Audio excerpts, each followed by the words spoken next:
Think you know where Hollywood steals its best sci-fi ideas? Try looking east. While America was making flying saucers from hubcaps, Japan was pioneering mind-bending concepts decades ahead of their time. These forgotten gems didn't just predict Hollywood trends, they created them. How many billion-dollar franchises secretly owe their existence to films you've never even heard of? The Mysterians, 1957. Forget Independence Day. The Mysterians did Alien Invasion with style decades earlier, and with practical effects that still drop jaws. Director Ishiro Honda unleashed a Technicolor nightmare where dome-helmeted aliens demand Earth women for breeding after their own planet was destroyed by nuclear war. Sound familiar, sci-fi fans? The film's rainbow-colored death rays and massive underground alien fortress required Toho Studios to build Japan's first indoor water tank, specifically for the production. The alien mothership, with its pulsating lights and rotating dome, became the blueprint for every UFO that followed. When Steven Spielberg needed inspiration for Close Encounters, guess what film he studied frame by frame? Critics initially dismissed it as colorful fluff, but The Mysterians was revolutionary in its anti-nuclear message, wrapped in eye-popping visuals that American films wouldn't match for decades. The destruction sequences were so convincing that the Japanese government briefly investigated Toho for misuse of military footage. This wasn't just a monster movie. It was a warning about nuclear proliferation disguised as entertainment, a tactic Hollywood would adopt years later. The Mysterians grossed the equivalent of $40 million in today's money and spawned 3 unofficial sequels. Its DNA lives on in everything from War of the Worlds to Arrival. Not bad for a forgotten gem that most film schools don't even mention. Battle in Outer Space, 1959. When 2001, A Space Odyssey blew minds with its space battles, few realized Japan had done it first, and with style. Battle in Outer Space delivered zero-gravity combat when NASA was still figuring out how to get astronauts into orbit. This cosmic showdown features Earth defending itself against aliens who can control gravity itself, creating tsunamis and yanking buildings into the sky. Eiji Tsuburaya, the effects wizard behind Godzilla, pushed practical effects beyond their limits, creating miniature spaceships so detailed you could see the rivets. Each explosion was carefully choreographed, using compressed air and flash powder to simulate weightless debris. Techniques Industrial Light and Magic would adopt decades later. The film's space station, with its rotating wheel design, appeared 8 years before Kubrick's version and inspired generations of sci-fi production designers. American distributors were so stunned by the effects they barely changed the film for US release. Unheard of at the time, when Japanese imports were typically butchered, director Honda created a prescient vision of international cooperation against alien threats that predated Star Trek's multicultural utopia by nearly a decade. Japanese audiences lined up for blocks, while Western critics dismissed it as Oriental fantasy. 30 years later, those same critics would praise Independence Day for innovations Battle in Outer Space pioneered. Next time you see a massive mothership hovering over a city, pour one out for this forgotten trendsetter that showed Hollywood how it's done. Matango, 1963. Before The Last of Us made fungal horror mainstream, Matango was serving up psychedelic mushroom madness that still haunts viewers today. This isn't your typical monster flick. It's a slow-burn psychological nightmare where shipwrecked socialites discover that the only food on their island paradise transforms humans into mushroom people. The horror isn't just physical. It's watching civilization's veneer crumble bite by bite. Director Ishiro Honda, taking a sharp turn from his Godzilla fame, crafted something far more disturbing.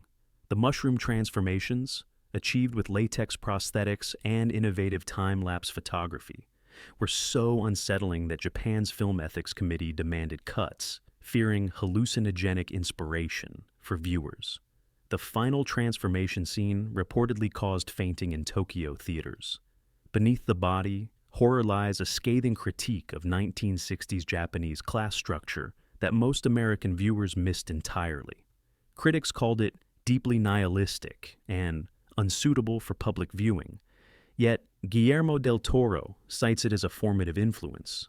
The film's depiction of body horror and parasitic invasion established visual language that would appear in everything from The Thing to Annihilation decades later. Banned in several countries for its degenerative themes, Matango developed a cult following through bootleg VHS tapes.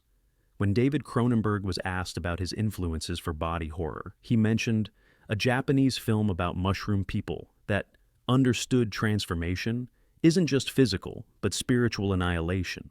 Hollywood might not admit it, but Matango's spores spread far and wide.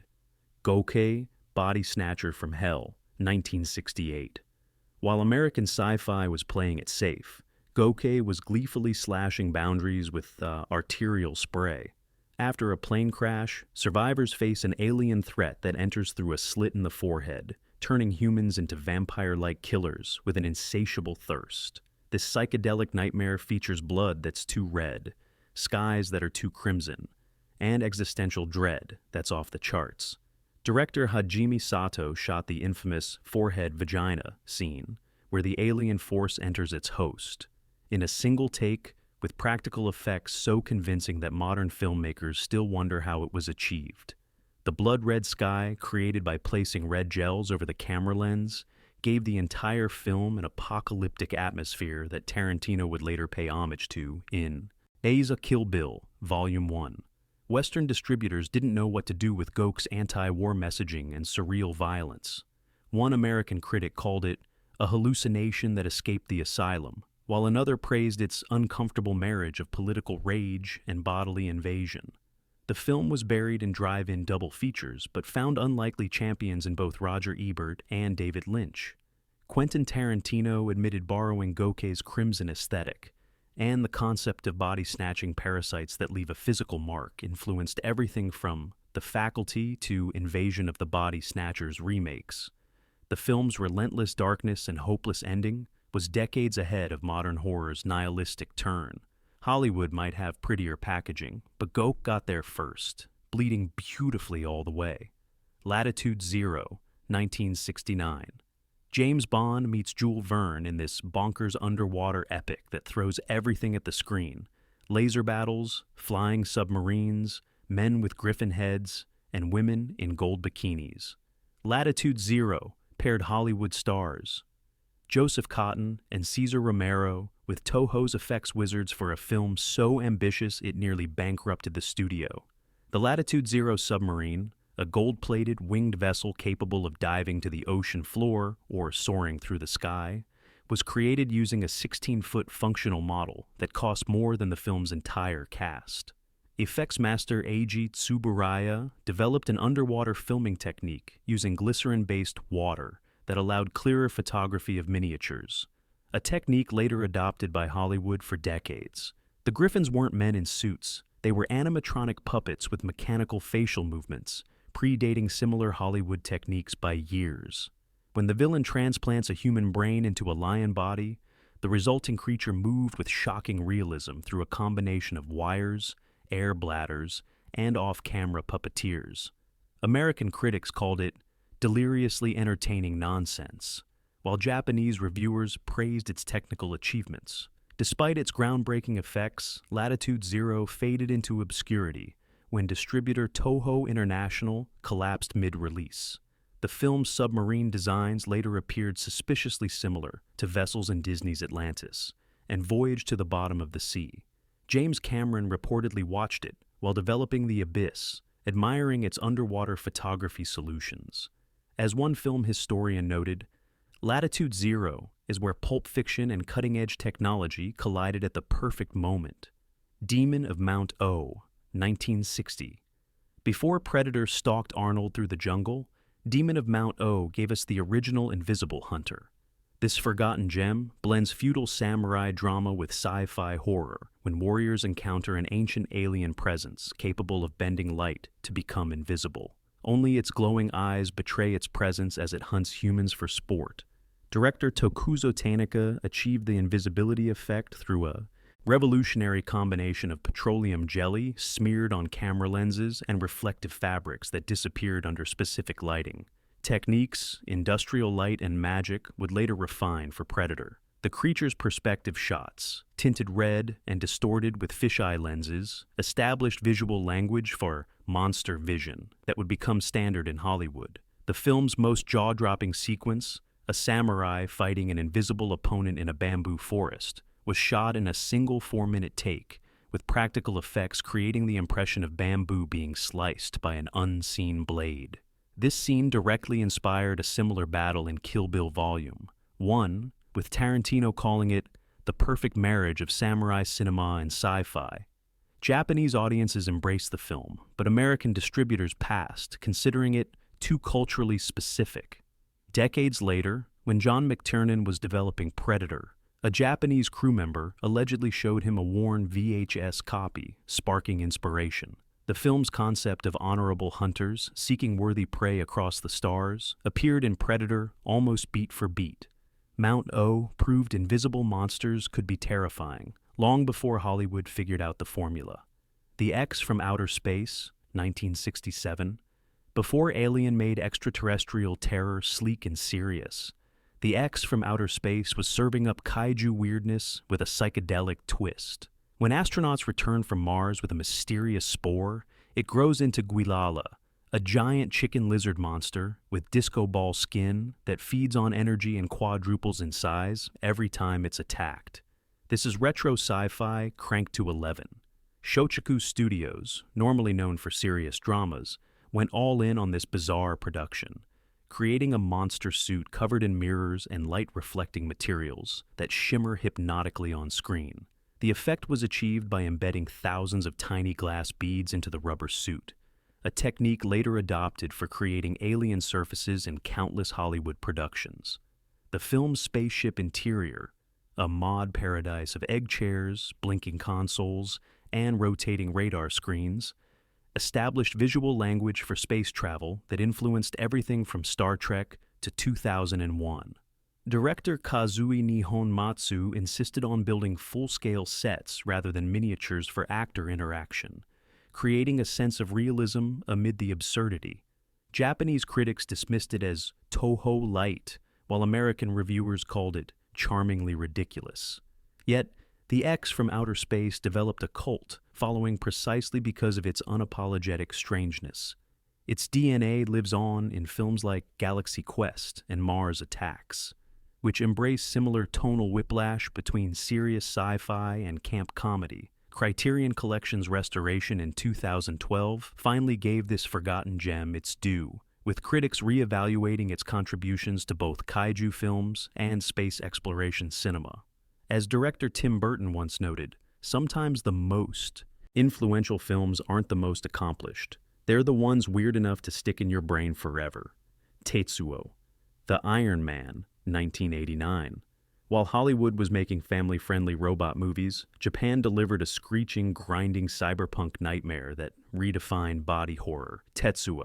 The Iron Man throws narrative coherence out the window in favor of pure visceral terror as a man transforms into a walking scrapyard after a hit-and-run accident involving a metal fetishist.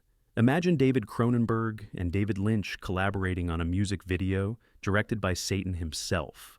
Director Shinya Tsukamoto shot the film in stark black and white on 16mm film, often with the camera strapped to his body while chasing actors through industrial ruins. The transformation sequences, achieved through stop motion, prosthetics, and actual metal objects attached to the actors' bodies, were so convincing that special effects technicians from Hollywood studios requested behind-the-scenes footage to study the techniques. The infamous drill penis scene required actor Tomorowo Taguchi to be encased in scrap metal for 8 hours, leading to actual panic attacks that Tsukamoto captured on film. This blurring of actor suffering and character transformation created a documentary-like authenticity to the body, horror that Hollywood could never replicate. Western critics didn't know what to make of this 67-minute assault on the senses. Variety called it unwatchable genius, while a London critic famously walked out midway, writing later that it was like having a panic attack in a junkyard.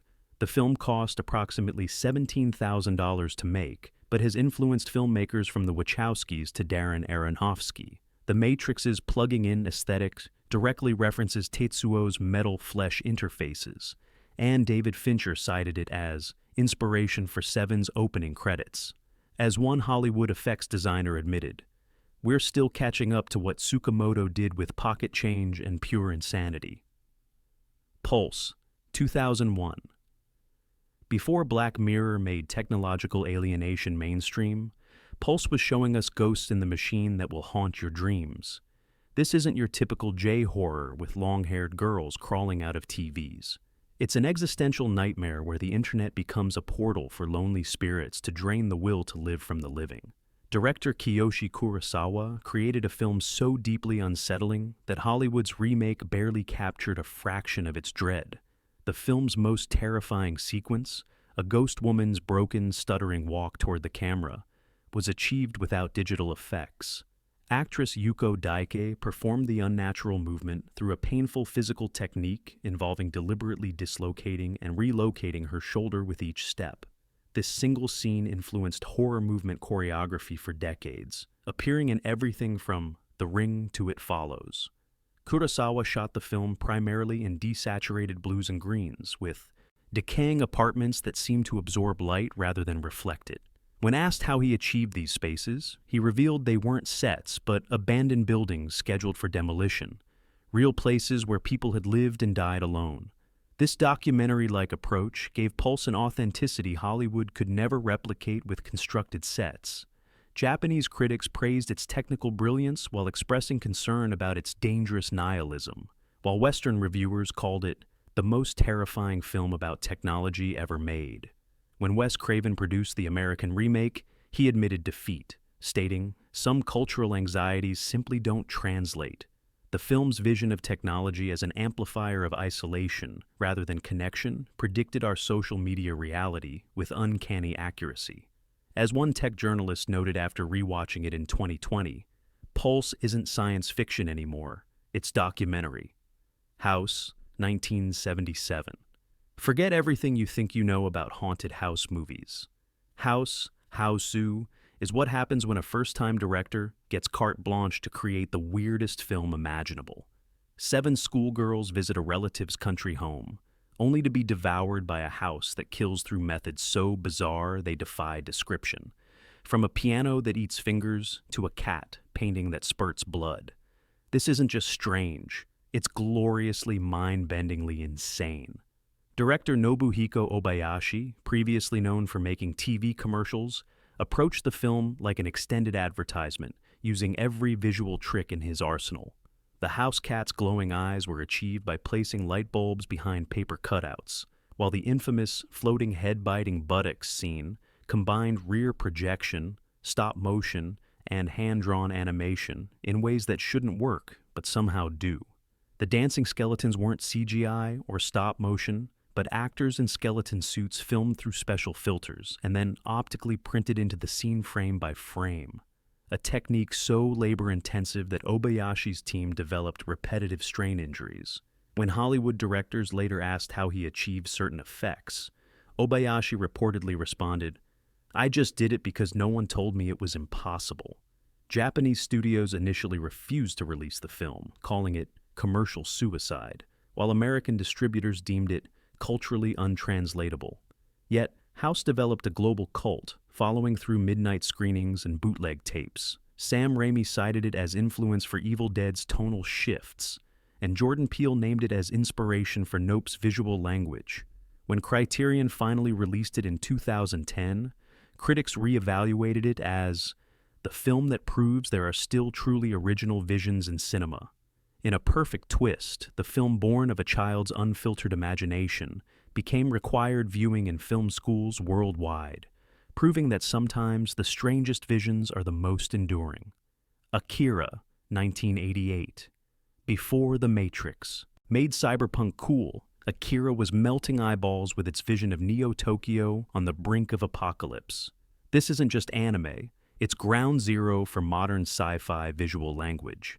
Set in 2019 after World War III, it follows biker gang member Kaneda as his friend Tetsuo develops destructive psychic powers. The final transformation sequence still makes CGI look quaint decades later. Director Katsuhiro Otomo demanded 24 frames per second animation instead of the standard 8 to 12, requiring his team to hand-draw over 160,000 frames. When traditional cell photography couldn't capture his vision, Otomo invented new camera techniques specifically for the film. The explosion that opens the movie, an expanding white dome engulfing Neo-Tokyo, was so complex it required its own dedicated animation team working for months on just those 7 seconds. The film's motorcycle sequences revolutionized how speed is depicted in animation. Otomo created the iconic light trail effect by meticulously painting each frame with different colored gels, a technique that required perfect precision and timing. Hollywood would later digitally recreate this effect in Tron Legacy and countless other films. Japanese critics initially focused on its political subtext rather than its technical achievements, while Western reviewers didn't know what to make of its violence and ambiguity. One American distributor infamously rejected it, stating, "Americans don't watch cartoons." That same studio later spent millions trying to replicate its visual style. Every major Hollywood director, from James Cameron to Christopher Nolan, owns a copy of Akira's storyboards. The Wachowskis showed Akira to Warner Brothers executives to explain their vision for The Matrix, and Kanye West recreated entire sequences for his Stronger music video. As George Miller put it, without Akira, there would be no Mad Max, Fury Road as you know it. Not bad for a cartoon Hollywood initially dismissed. Marebito, 2004. While Hollywood was recycling the same tired horror formulas, Takashi Shimizu was crafting Marebito, a disorienting plunge into paranoia that rewrote the rules of found footage. Shot in just 8 days between Ju-on sequels, this fever dream follows a cameraman obsessed with capturing genuine fear who discovers a subterranean world beneath Tokyo and brings home a feral girl who survives on blood. Is she a vampire, an alien, or a manifestation of his broken mind? The film never tells you. Shimizu shot the entire film on consumer-grade digital cameras to create an intentionally degraded image quality that heightens the documentary feel. The underground sequences weren't filmed in sets, but in actual maintenance tunnels beneath Tokyo, accessed through connections with urban explorers who helped the crew avoid security. This guerrilla approach created an authenticity Hollywood couldn't replicate with million-dollar set designs. The film's most disturbing sequence, the discovery of the girl chained in an underground cavern, was achieved with practical effects so convincing that festival viewers questioned whether Shimizu had crossed ethical lines. The actress, Miyuki Kano, later revealed she stayed in character for the entire 8-day shoot, refusing to speak to crew members and subsisting primarily on liquids to maintain her emaciated appearance. Japanese critics praised its philosophical horror, while Western reviewers called it Lynchian madness with teeth. Despite minimal marketing, Marebito developed a cult following through film festivals and word-of-mouth recommendations among filmmakers. Ari Aster cited it as inspiration for Hereditary's approach to mental illness and horror, and Matt Reeves studied its handheld camera techniques for Cloverfield. The film's approach to ambiguity, never clarifying what's real and what's delusion, influenced a generation of psychological horror. As one Hollywood director admitted, Marebito showed us that not explaining is infinitely scarier than explaining too much. In an industry obsessed with clear answers, this forgotten gem proved that the questions are what keep us up at night. These 12 films didn't just predict Hollywood trends, they invented them, often with a fraction of the budget and twice the imagination. From body horror to cyberpunk, from alien invasions to digital dread, Japanese filmmakers were pushing boundaries while Hollywood played it safe. Next time you're watching the latest blockbuster, look for the ghosts of these forgotten pioneers hiding in plain sight. Which forgotten gem deserves a proper Hollywood remake, and which should remain untouched in all its weird glory? Let me know in the comments below. And here's a question that might start some fires. Are we currently living through another golden age of Japanese sci-fi that Hollywood will be copying 20 years from now? Or has America finally learned to create its own original visions? Drop your hot takes below, and don't forget to subscribe for more hidden histories of cinema.